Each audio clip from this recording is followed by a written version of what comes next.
Sa Jinga Juice, mismo ang may-ari na si Gary Norman ang tutulong para maabot mo ang mga pangarap mo sa buhay. Ang 10 years expertise niya sa sales and leadership kung saan siya nagtagumpay. Libre niya itong ituturo sa lahat. Isa to sa bunga ng pagsisikap ko at bilang pasalamat, papunta na rin ako sa inyo para matulungan ho kayo.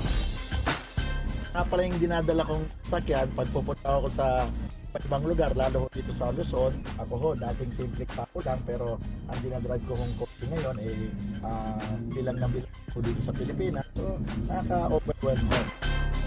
Ang maganda dito sa Jinga Juice, alam ko lahat ng pangangailangan nila, kaya pinaganda ho namin ang todo, yung sistema ho ng negosyo, pati yung produkto ho namin.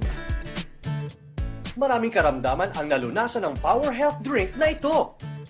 Meron kasing dalawang superfoods, ang wheatgrass at guyabano, na nagbibigay ng maraming health benefits sa katawan at cancer fighter pa. Sa ganda ng produkto, pumapatok ngayon ang Jinga Juice sa buong bansa.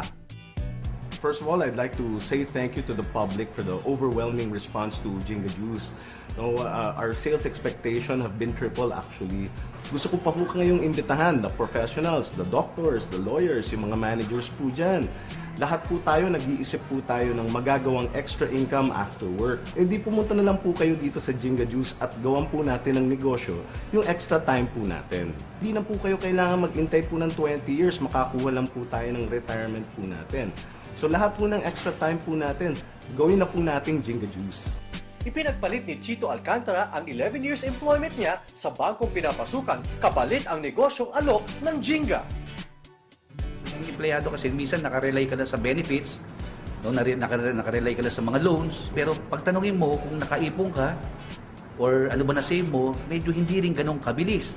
Kaya nung napunta ako sa Jinga, nakakagulat talaga. Imagine mo, for first 5 months, no, nakakuha ko na isang Fortuner 2013. Kasi ito kasi kagandaan ng negosyo sa Jinga, kitang-kita mo na kung paano mo gawin or paano kikita ang business mo. Stress at lugi ang inabot ng Muslim brother nating si Doc Khairadon Ali na isang optometrist. Sa dami ng business na kanyang itinayo sa Mindanao, lahat na lugi.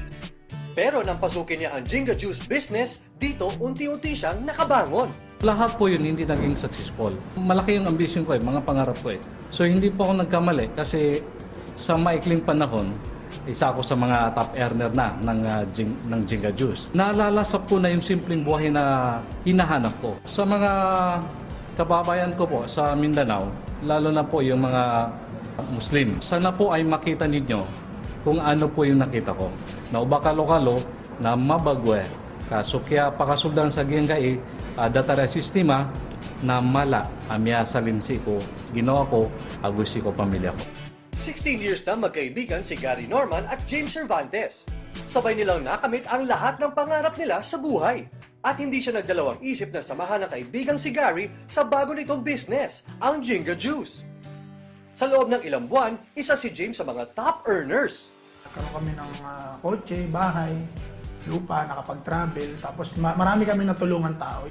Bali sa Jinga Juice, ang very promising yung company. Maganda yung product niya, maganda yung start ng business. Kaya ang ano ko lang sa tao, sana i-consider nila, open mind lang, tapos maniwala lang sila na maganda to, mangyayari naman talaga makakatulong yung Jinga Juice sa kanila.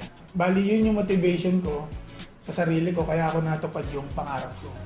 Kung nais mong mabago ang buhay mo, kilos na! Attend na ng Business Orientation Seminar ng Jinga Juice. Welcome mo kayo dito sa Jinga Juice. Monday to Saturday po, 2:30 at 7 ng gabi ho.